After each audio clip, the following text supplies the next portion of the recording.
Welcome back to the Fuel Your Legacy podcast. Each week, we expose the faulty foundational mindsets of the past and rebuild a newer, stronger foundation essential in creating your meaningful legacy. We've got a lot of work to do, so let's get started. As much as you like this podcast, I'm certain that you're going to love the book that I just released on Amazon, Fuel Your Legacy, The 9 Pillars to Build a Meaningful Legacy. I wrote this to share with you the experiences that I had while I was identifying my identity, how I began to create my meaningful legacy, and how you can create yours. You're going to find this book on Kindle, Amazon, and as always on my website, samknickerbocker.com. Welcome back to the Fuel Your Legacy show, and we have a return guest. I had such a great time with him on our first episode a few weeks ago. I said, man, we need to do this again because I have more questions. And, sometimes that happens and it makes sense. And sometimes it doesn't. And I'm grateful that Mickie, as soon as we said it, he went and got scheduled again because I wanted to have a furtherance of this conversation. So if you guys remember Mickie Kennedy, he focuses on a lot of things, but really focuses on how to maximize your PR and get the right press releases at the right timing to get the right momentum in your business. So we talked last podcast, and I'm not sure exactly the number episode of that, but we talked a little bit about how to get access to local media, where to start building a Rolodex, how to find them, how to kind of wiggle through all the papers to find who wrote the stories and reach out to them that way. But today we're going to talk really even more about how do we hone that message and really maximize our attention. It's good to see you, Mickie. Thanks for hopping on again. Great for having me. Yeah. Hopefully you're all ready for Thanksgiving. It's always been a good time in my life. So yeah, tell us a little bit about how do you hone, what's the process of honing your message so that it's appealing to the right people?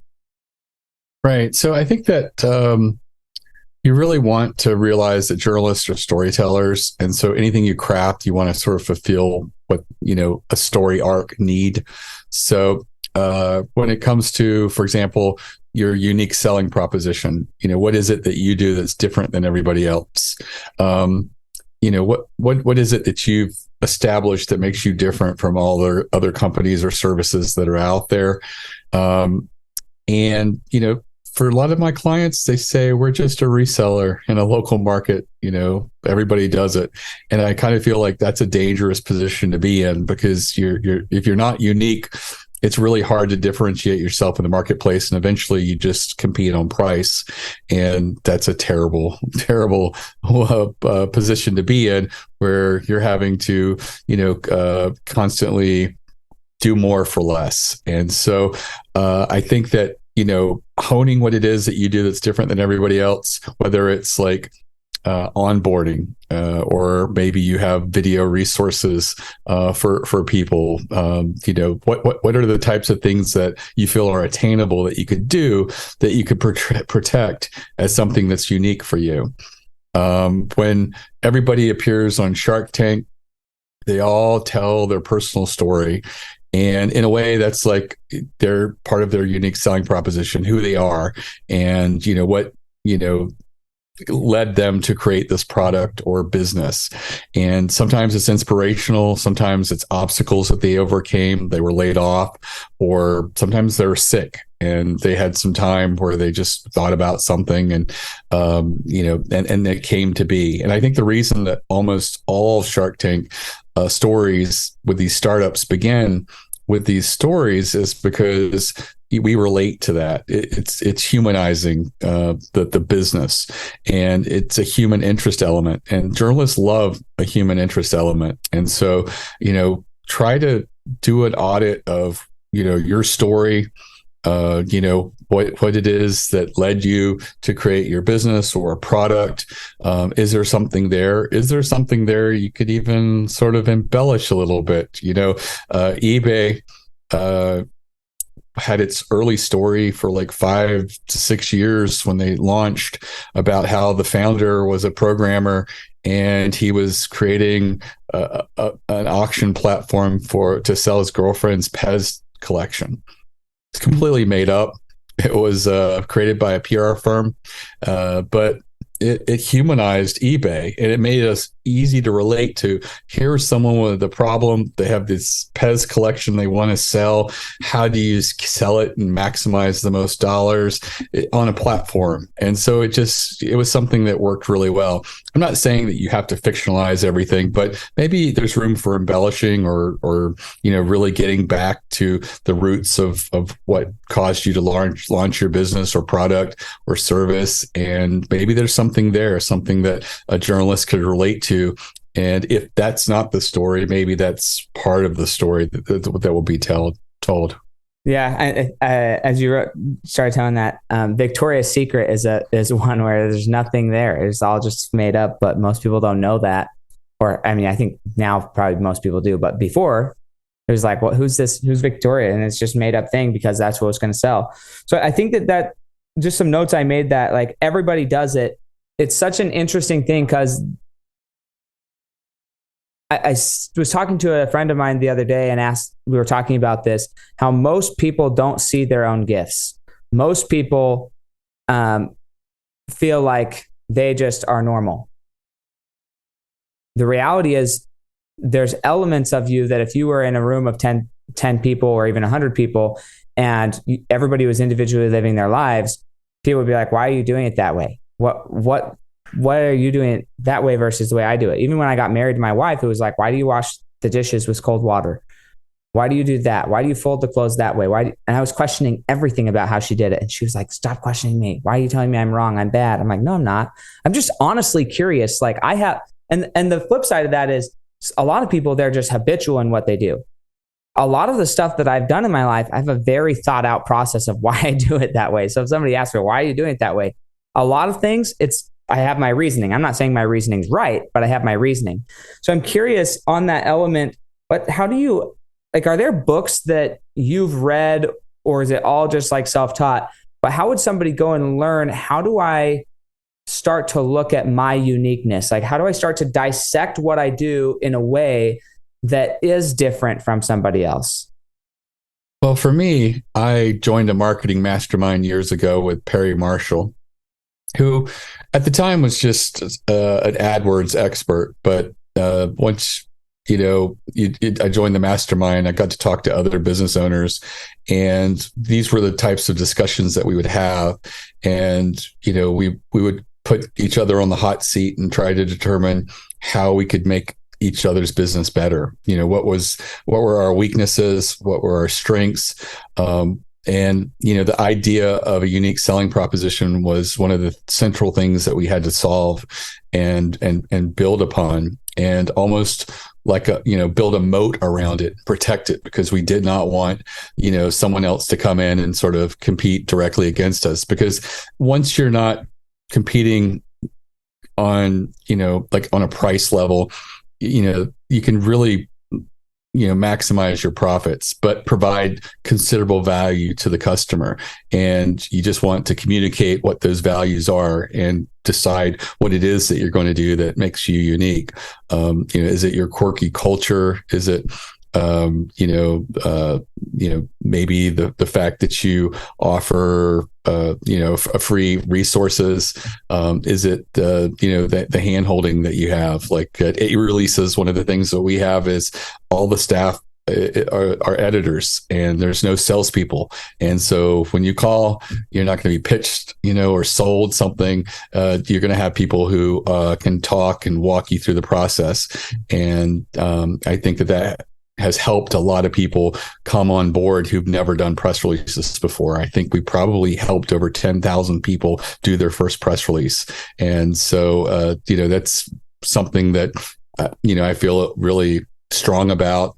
And, but it does take a little bit more effort, but it is something that I don't see anybody else in the marketplace doing, sort of helping people through that process and get them to understand, what a press release is and how to position them, to be in the best place for that first release.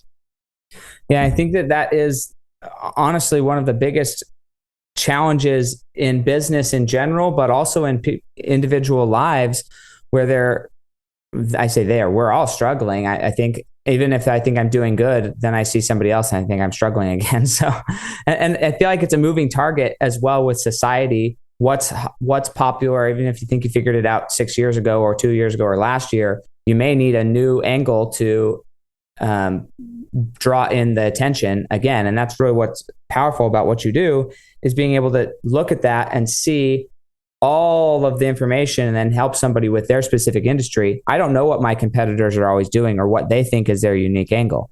But as the editor who's seeing all this different information, you can say, well, there's already other 3 guys who think that that's their unique thing. So we got to dig deeper. We got to find something more unique than what you think you're unique about.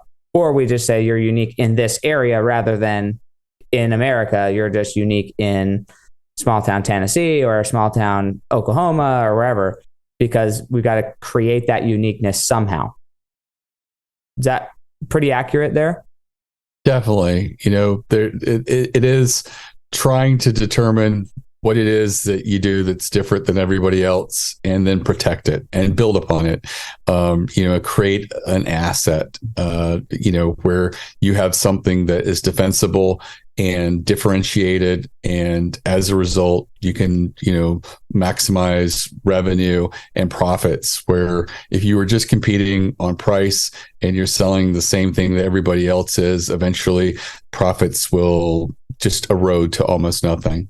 So how are you helping people when you say protect it? How are you protecting that uniqueness? What's obviously you're doing a press release about it, but or maybe not doing a press release about that uniqueness, but how are you protecting that uniqueness for somebody, and how would we protect it for ourselves? Right. So how you'd protect it is, you would recognize that this is a differentiator in the marketplace. And so all of a sudden, you would look and continue to build upon it, strengthen it. So let's say you had, onboarding for, people to use your product or service, and it was free. And maybe you had a video class of tutorials, and you had 16 hours worth of videos. Maybe you continue to add upon those based on customers' use and their inquiries of, bottlenecks and problems they're having. So you create more tutorials. So all of a sudden, instead of 16 hours, you have 50 hours, and you just continue to make it stronger and better, so that if someone else decides to enter the marketplace and also offer, free onboarding and video tutorials, that it's going to be harder for them to compete just on the sheer volume and the number of tutorials that you have covering all different types of aspects and how people work with your product. Also, what are things that you could potentially add as more unique selling propositions? What are other things you could have? Like, is it the speed at which you can deliver? I had one person in my marketing mastermind who sold sheaves. It's just like some industrial, I just picture a sprocket. And his thing was that he could deliver in a matter of 2 to 3 days. And most people in the industry work in a way where they don't have them in stock. And as a result, it might take 6 weeks. And he said the difference for this is you have an oil rig that's down in Texas, and they're losing $15,000 a day. And to have to wait 6 weeks when they can get it in 3 days is a huge, huge differentiator. And his pricing for the product was the same as everybody else. And what we told him was, and what he learned was, you can charge more because you can deliver something no one else in the marketplace can. He had a ready-to-build shiv system so that it was patented, and so no one else could offer that. And as a result, he could have 20 to 40,000 different sizes of shivs based on a small inventory, and be able to build in a matter of minutes and then send it out the door. And he was trying to compete on price while also having a big differentiator. And what he realized is he could be charging 4 times what everybody else is, because when someone needs a product like that in an industrial setting, they need it now. And he didn't raise his prices that much, but he did start adding, several 20-30% margins, where before he was working at much smaller ones, and he realized his customers did not walk away, and he continued to get a great reputation in the business for being able to deliver something really fast, and just really wowed people with the delivery and the performance of his product.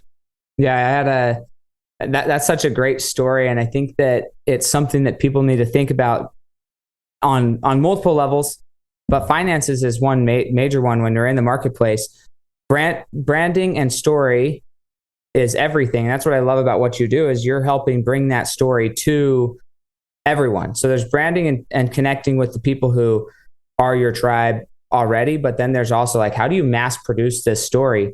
I had a speechwriter who was writing one of my speeches, and I said, okay, come. I wrote it myself, but I knew I had networked with her. I knew her mind worked differently than most people's. So I said, hey, come watch me perform this speech the way I wrote it. And then I want you to be taking notes. And then afterwards, we're going to write the speech. She's like, oh, I don't know. I'm not that good, but I'll make some recommendations, whatever. She had no confidence, never done it before, but I knew that this was a skill that she had. She was in completely different industries. There was nothing that she had ever done in this industry of speech writing, but I knew that she had an incredible gift, really, of being able to think processes, simplistic, relatable to every demographic. Anyway, so I went and did the speech. Then we got on a call after. She pretty much rewrote my whole speech, made it super compartmentalized, easy, 3-step, 4-step process. In each step, there's these 3 points you're making, very clear. Everything was awesome.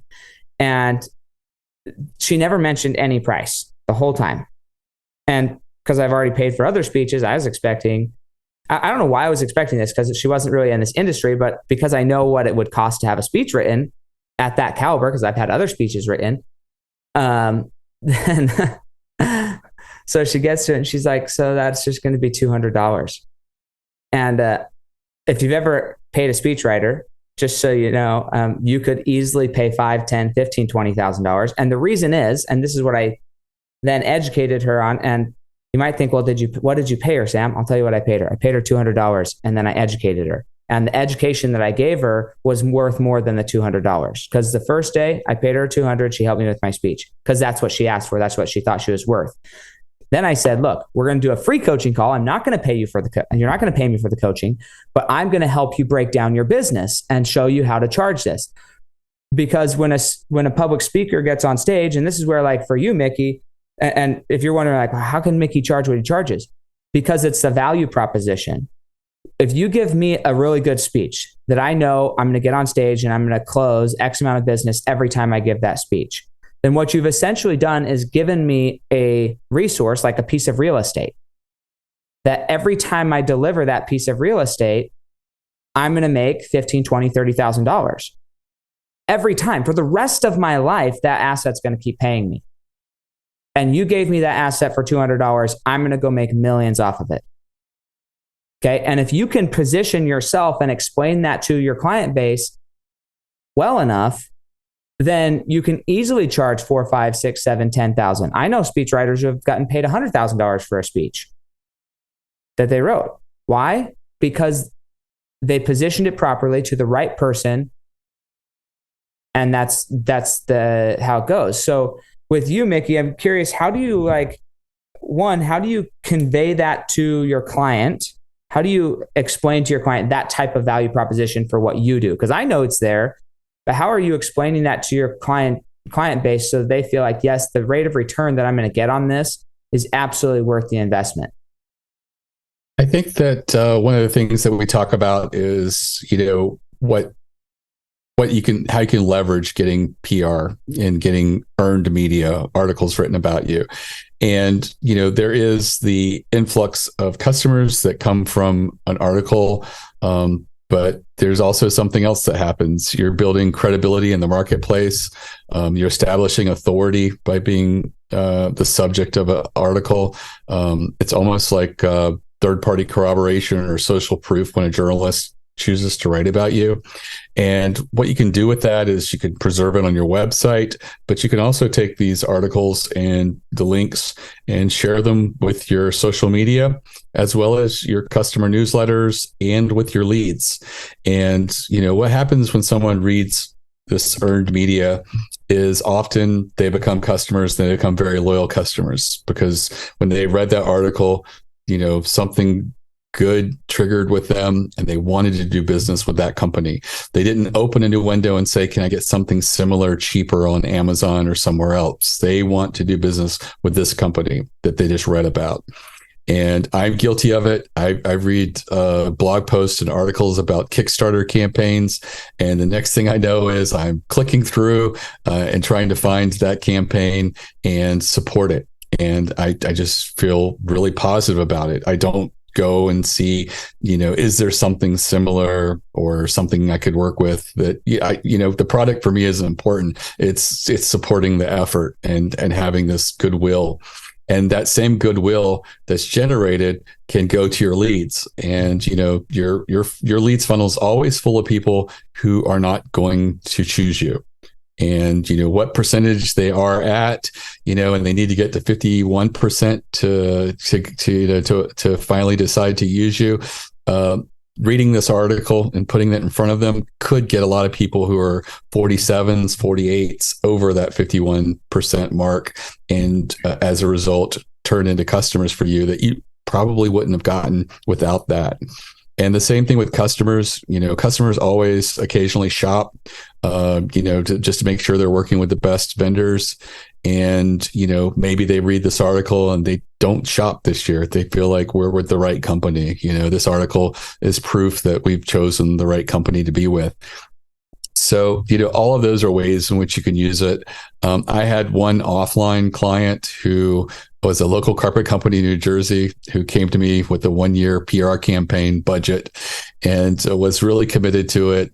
I was very reticent about taking them on, and I did warn them that I think being a local carpet company in New Jersey, there's not a lot of newsworthiness that we can work.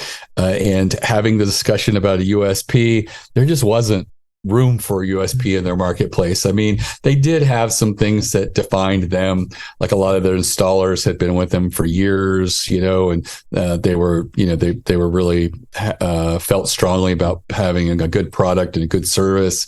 But we tried a few releases and it didn't do anything. And I think it was the 5th press release. We were doing one a month, and I was brainstorming with them and asked them who their enemy was.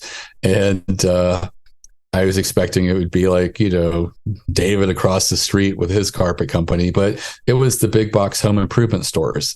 And they just went into a litany of why they're so bad for the carpet industry. And, everything from the fact that most of the carpets get installed by people who are not carpet installers. The big box home improvement stores do not call a list of carpet installers. They call people who are licensed in the state to do home improvement. And these people may have never installed carpet, but they call and say, hey, do you have any availability to install some carpet? Probably about 6 hours of work tomorrow. And if you're a contractor and you don't have anything going on, you're going to take that work. And as a result, you're going to install carpet, and maybe you're not going to stretch it properly. Maybe you're not going to make the seam in a way that isn't noticeable. And so, that was sort of what they were telling me about. And so I said, let's do a David versus Goliath approach with a press release and see how it goes. And it did really great. It got like 10 articles, that one press release, in floor trade magazines, and they were ecstatic. I did point out these aren't your customers, though.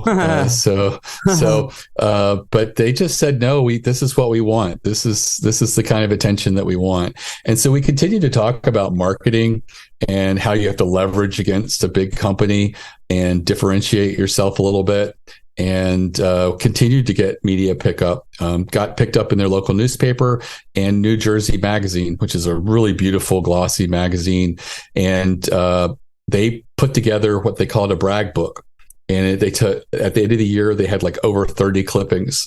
And whenever they went to someone's house to give them a quote, they would say, we may not come in the cheapest, but our installers are, have been with us for over 10 years on average, and we stand behind what we do, and rarely do we ever have to come back and restretch or fix a seam or anything like that, because we do it right in the beginning. And here you can see we've been picked up by Floor Cover Weekly. We've been picked up by this publication, New Jersey Magazine, the local paper. And when they go away, they started going away with like 17% more conversions with these conversations that they were having with homeowners, and just by introducing that brag book. And so that really shows you that, consumers want indicators that you're the right person. A lot of people, that's why people love referrals, because they have someone say, you should work with company X. It takes all this indecision of who do I choose. And it's like, these are the guys. My friend said, these are the guys I should go with. And here you are with, articles written about you, and these people don't even read the articles. They just see, thumbing through it and a couple of minutes. It's such a strong indicator that people choose them, and that's considerable growth in their business by converting 17% more people just by introducing that, because it is something that happens with articles that doesn't happen with advertisements. We see an ad all the time and our blinders go up. We're like, oh, we've got to ignore that. That's just noise. But when it's an article, it's a completely different experience. Yeah, and I think that there's three things I want to really point out with that. First is what you ended with there, an article. And yes, you can do it online, but I think one of the powerful things is being in a print, not an online article, but a print article, because that adds a lot. I feel like print articles, even though it's like print is dead and almost nobody reads it, it adds a lot more credibility than an online article. Just with the people that I know and what I've seen, the in-print articles and magazines, they get a lot more traction, and they carry a lot more weight. This is one of the reasons why, even though you can game the system of a book on Amazon, okay, still having an Amazon bestseller, even though everybody knows that you gamed the system, still has more credibility because they can put it in their hand than if you don't have one. And that book doesn't have to be anything significant. It can be a little tiny pamphlet, really, of 30 to 60 pages big, or small, however you want to say that. But getting an Amazon bestseller is it's a simple system. It's what I like about it, even though it's silly, is it's duplicatable. We all know how to do it. If you meet somebody who knows how to do it, they know how to do it. You can Google how to do it. You can Amazon how to do it, right? It's not that difficult to get an Amazon bestseller, but getting that stamp actually carries a lot of weight. The other thing I wanted to point out is, as they were going to you, you said, look, yes, we're having success, but this isn't really the best fit. Okay. I think that takes a lot of integrity on Mickie and his team's part to say, look, we're great at what we do, and we're happy to help you and do it to the absolute most excellent way possible that it can be done. And it may not be what you think it is. Right? This may not be the best strategy for you. Okay, we're going through this. Now we've achieved some success. We've got the publications. We're actually picking up steam. But this isn't even your ideal client. Like, this person's not buying from you. And so there's two sides of this. One is, it's always great to have an honest, ethical company that you're working with who knows when to tell you, hey, we're probably not the right fit for you. If you want to keep paying them, that's fine. And what's really cool is that there was the other side of this. And maybe you didn't know this was their plan. Maybe it wasn't their plan in the beginning, but sometimes you pay for not necessarily the press releases because you're planning on getting benefit from the press releases themselves, but the social credibility goes farther than the press releases. So being able to say that they have this brag book, everybody needs a brag book. Every family needs a brag book. Every child. Are you building a brag book for your children? I have behind me, if you're looking, I've got a shelf of my brag shelf, right? Guess who the brag shelf is for? It's not for Mickie. It's not for the other person on the call. That brag shelf is for me, so that when I'm not feeling like I'm going to win today, I can turn around and say, I've helped a lot of people and they like what I did. I am doing good things, right? It's to resell myself on myself more often than not. And in parenting and in relationships, when somebody's having a hard day, do you have the receipts to say, this is what you're great at? Or are you just going to say, oh, you're awesome, you're okay, you can do it? Or do you actually have like specific things that you're writing down about the people that you love, about why you love them, what about it is that you love them? Really specific things, the unique selling proposition of that person. I mean, think about that. Have you even written one of those for yourself? Have you written one for your loved ones? Have you written one for the people that you care about in business and just offered it to them? Hey, you know what? I think these are your 3 or 4 things that I just know you're going to win because you have these 3 or 4 things. Just send it to them in text message. See what their response is. Because although that's not a major press release, it's a big, big emotional boost to the person you're impacting. So I wanted to highlight that for you because that's those brag books, everybody needs one, man. And if you're unsure about how to get one, go talk to Mickie, go get your life story published on some articles, and then just be like, look, my life is important. People wanted my article. They wanted to know about me because of me. Even if you're not selling something, because most of the time, how often do you actually get sales from the articles being published versus them as supporting evidence of why somebody should work with you?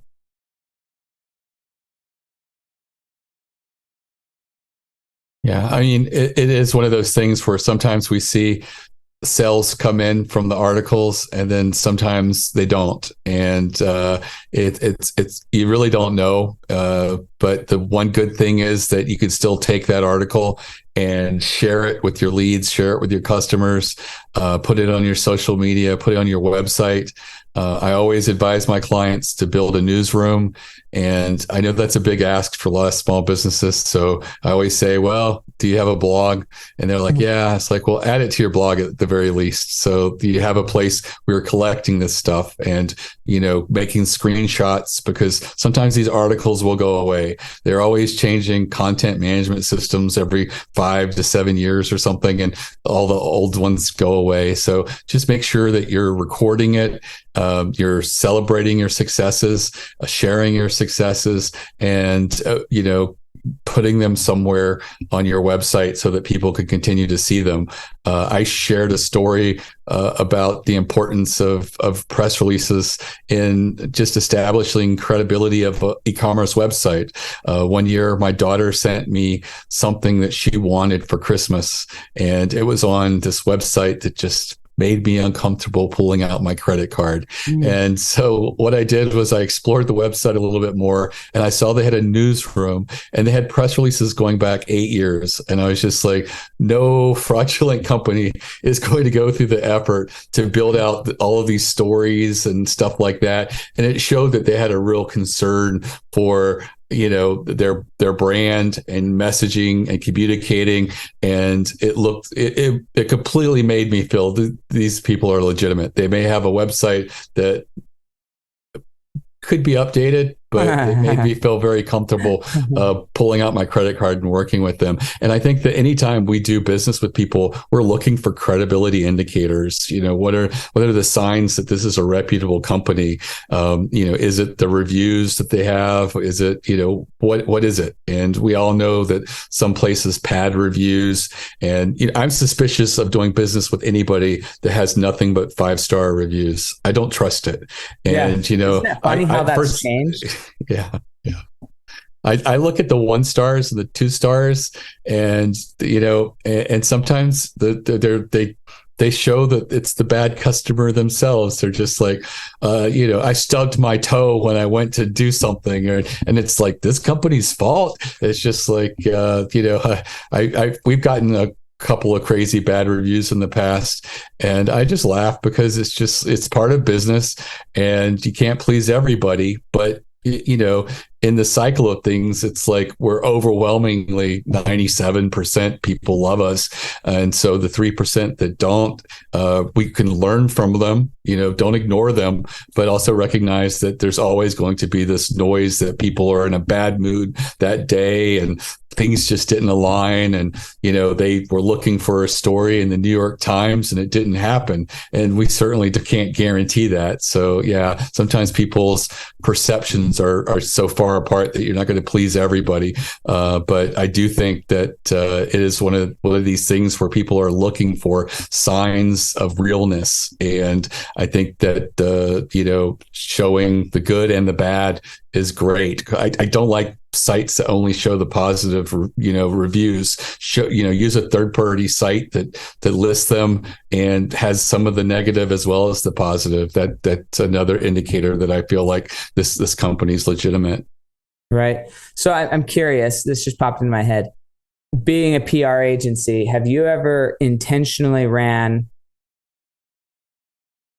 like a negative PR campaign about your own company just to get more traction, like using these experiences of people giving you feedback saying, hey, they didn't get me on the New York Times or whatever, and just like ran a campaign that sounded like negative headlines, but ultimately if they read it, then they would be more engaged, more want to work with you after than before? I haven't personally done that because I'm always afraid. I'm afraid that so many people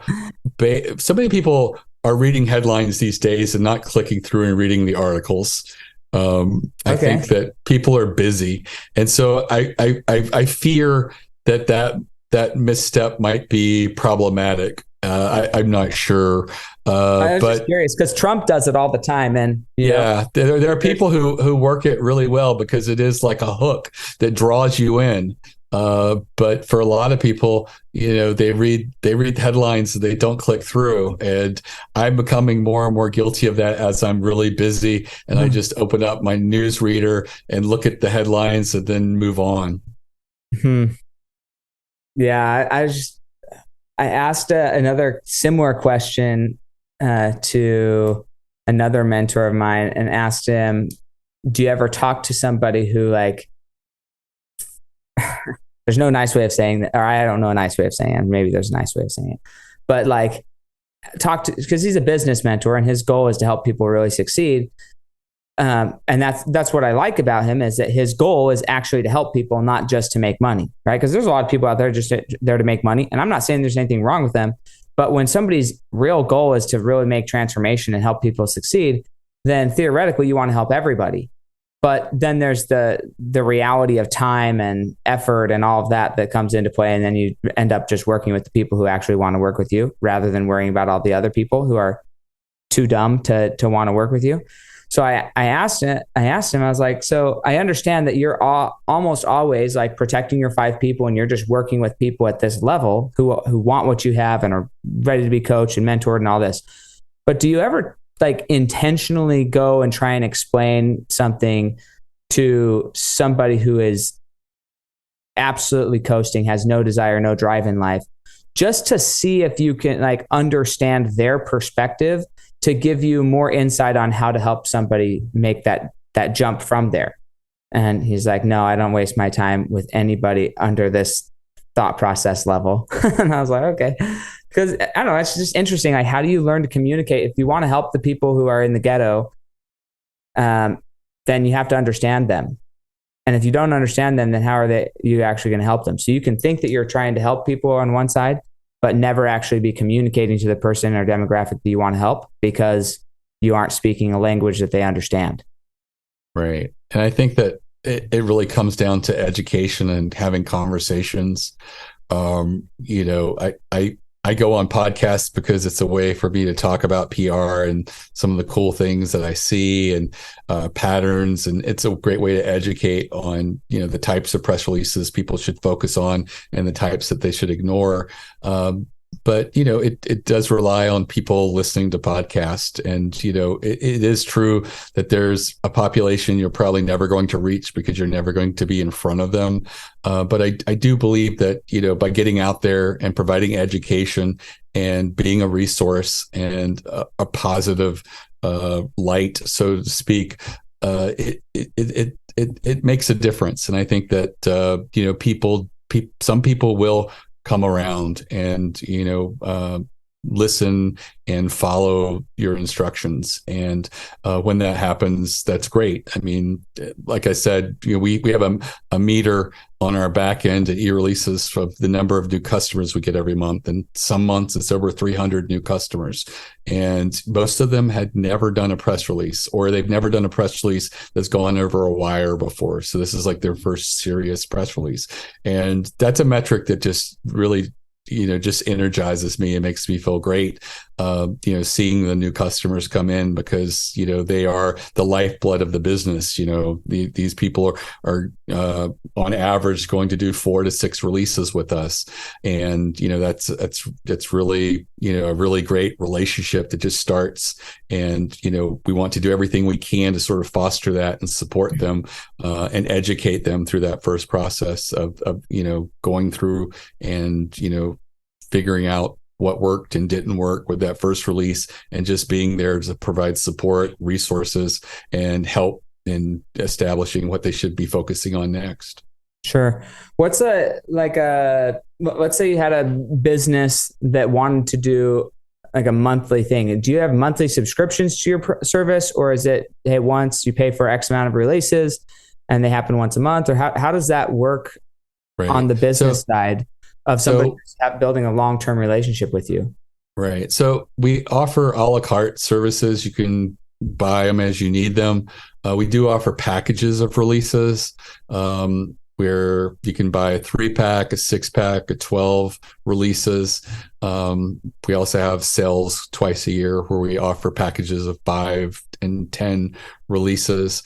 And so we do have these bundles. What I find is that most small businesses in particular, a release a month is overkill.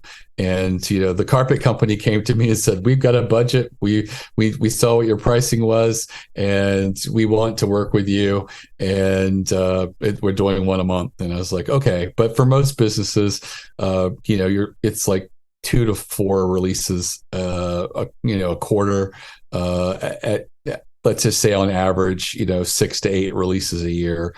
It seems to be a natural cadence that works for a lot of people. Some people, it's just one press release a quarter.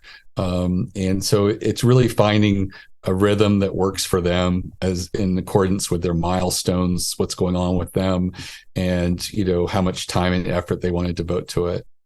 Well, something I'm thinking about is like for events, if you have like a really big event that's happening in a year from now, and you want to make press releases about maybe who's going to be speaking at it, or what are the main benefits of it, and the goal is to drive attendance, but awareness has to be there, and people can come from all over the country or the world to be there, so it can be a bigger event, something like that.